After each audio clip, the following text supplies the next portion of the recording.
got a little bit of room. 3-on-3 going in. He chips it in behind Gilmore. Back in. Put up. And in. Austin Cangelosi with the game winner in overtime.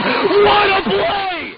In the game, Sedum will carry the puck behind his net and wait out the buzzer. They're on their feet here at the Covelli Center. And ladies and gentlemen, the Youngstown Phantoms are the 2018 Eastern Conference champions. They're going to the Clark Cup final.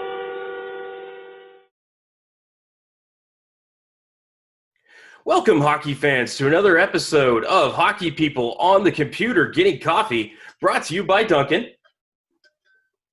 I'm voice of the Phantoms, Matt Lipsack, and I am joined today by the Phantoms' all-time leader in wins, the record holder for wins in a season, the record holder for career shutouts and shutouts in a season, Sean Romeo. Sean, how about that intro, bud?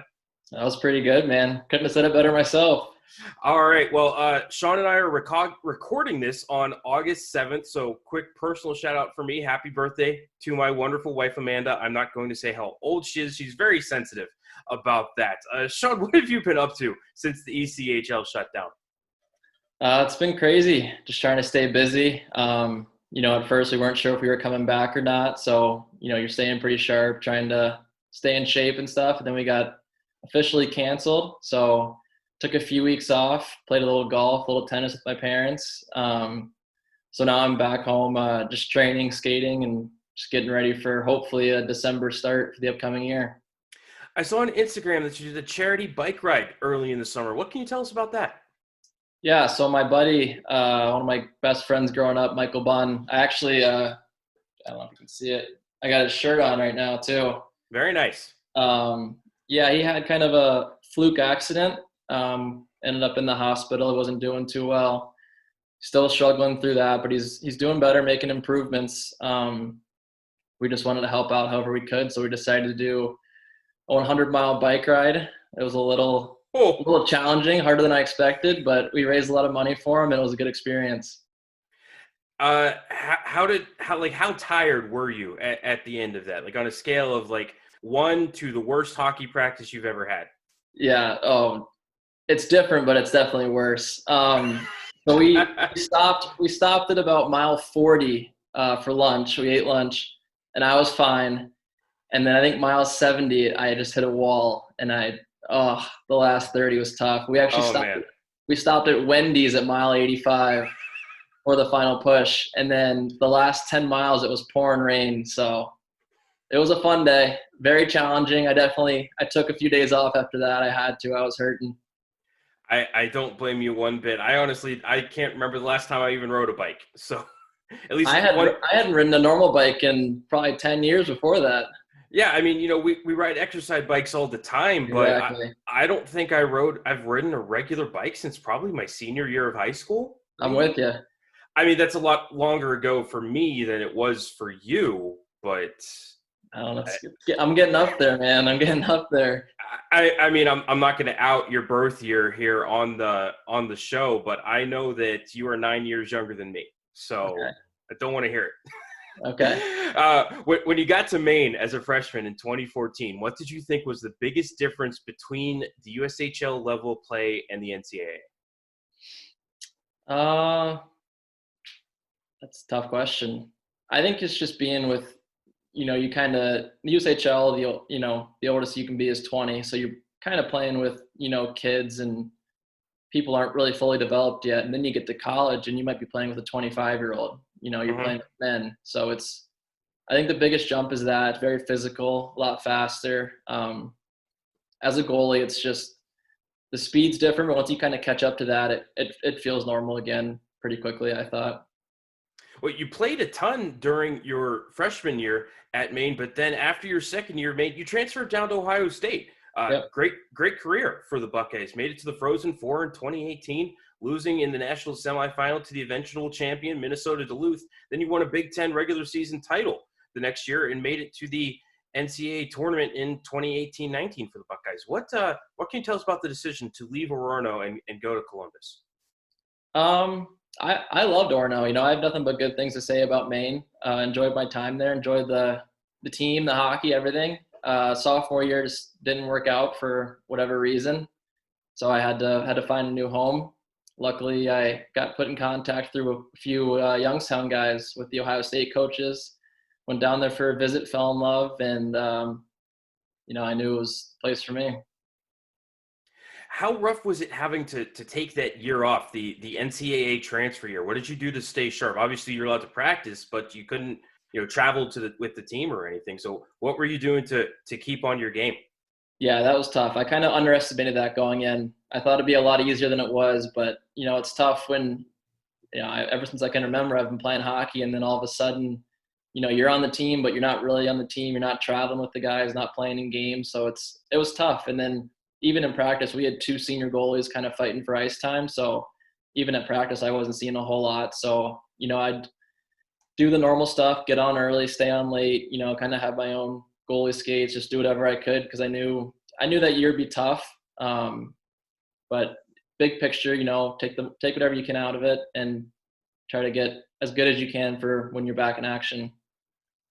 I'm going to try to name some of your Youngstown teammates down there in Columbus. Luke Stork, Matt Miller, Tommy Perrin.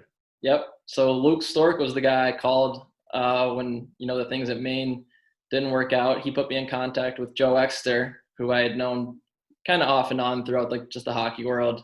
And then on my visit, I ended up going around campus with Tommy Perrin. So it was pretty cool. Very nice. So let's bring it back a little closer to home for us. Back to Youngstown. What was your favorite memory from the 3 years you spent with the Phantoms? Oh, man. That's like asking me what my favorite movie is. That's a hard question. I'm here to ask the tough questions, Sean. That's why we're here.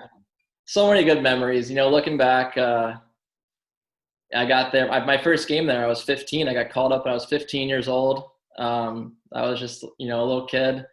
Spent basically my developmental years there.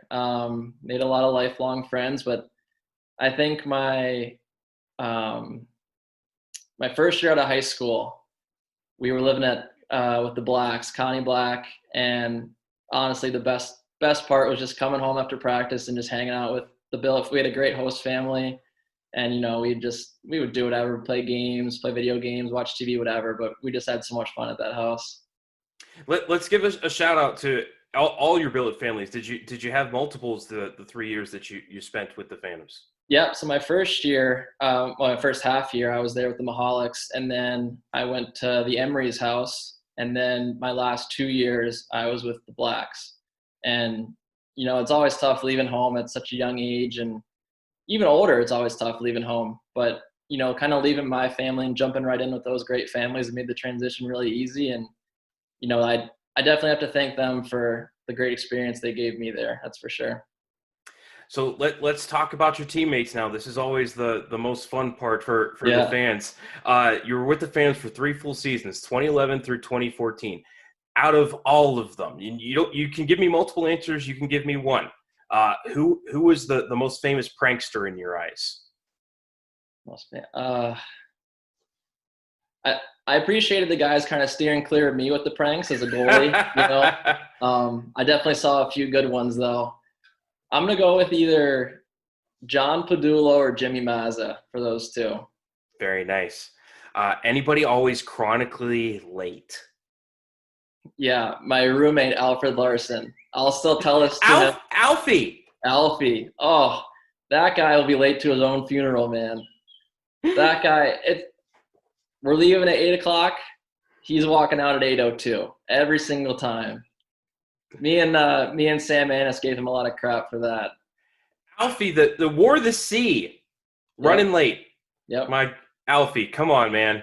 He'd always blame the language barrier, but we knew better. Yeah, I don't believe that one for a second. Not a second. Who always had energy at the end of practice when just nobody else could move? Worst practice ever. Who was still ready to go for another hour or 2?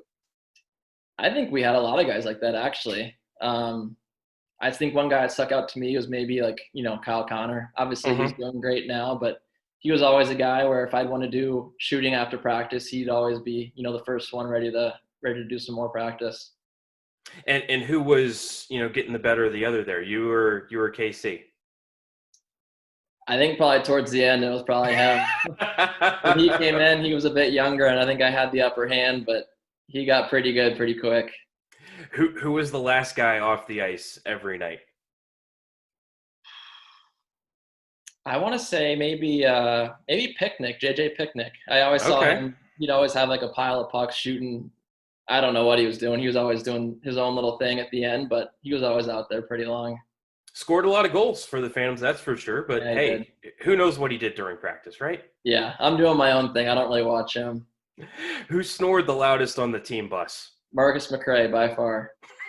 No questions asked. My bunk was right on top of his on the sleeper bus too, so I heard him quite a bit. Oh goodness! And any tricks to getting him to stop? Did you reach down, throw a pillow at him, or anything, or was Whatever earplugs? I had, throw a water bottle down there, whatever I had. I just tried to fall asleep before him. See, that's the most common answer I'm getting is there was this guy, you always had to fall asleep before him, otherwise you weren't sleeping a wink. Exactly. He would stay up pretty late though, which helped though. So it wasn't too bad. So here's the one that always makes the guys laugh. If you had a sister, would you have let any of your teammates date her? Would I let them, or who do I have to pick? Because no, I wouldn't let anyone. But that's fine. If you wouldn't have let any of them date her, that's fine. No, just because I'm in the locker room with them, and boys will be boys. So I don't want my sister in the mix with that kind of stuff. I understand. So, yeah. Sean, as I said earlier, it's August 7th now. Hockey is back underway. Finally, we've missed it. Welcome back, hockey. Who's winning the Stanley Cup? I don't know. I like St. Louis again. I think Bennington's a stud. I think they top to bottom, they have a great team, and I think they just know how to win. So I'm going to take St. Louis again for a repeat. I mean, the Hurricanes aren't looking that bad right now, though. They dispatched the Rangers rather easily. Absolutely. I'm curious to see how this, they got to sit around for a week now. So I'm curious to see how that affects them going into, the actual playoff series coming up. And of course, as I said, August 7th, the Pens are playing an elimination game tonight. So that has me worried. I hope it doesn't ruin my wife's birthday, me sitting at home and watching this hockey game. Sean, who knows when things are getting back to normal for us? Any Netflix or Hulu recommendations to help kind of get us through this period while some folks are still stuck at home? I haven't been a big Netflix guy, unfortunately. My go-to is always Entourage, though. I recommend that to everyone. So if you haven't watched that, I definitely recommend that for a little quarantine binge.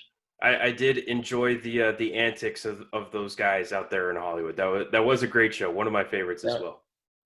Well, fans, I'm Voice of the Fans, Matt Lipsack. I have been joined by Sean Romeo. Sean, best of luck next season. Hopefully we're able to get back to some normalcy here soon. Absolutely, man. Thanks for having me. Appreciate it. Well, again, Sean, thanks for joining us here on Hockey People on the Computer Getting Coffee, brought to you by our fun friends at Dunkin. We'll catch you next time. Sound out. Fade to black.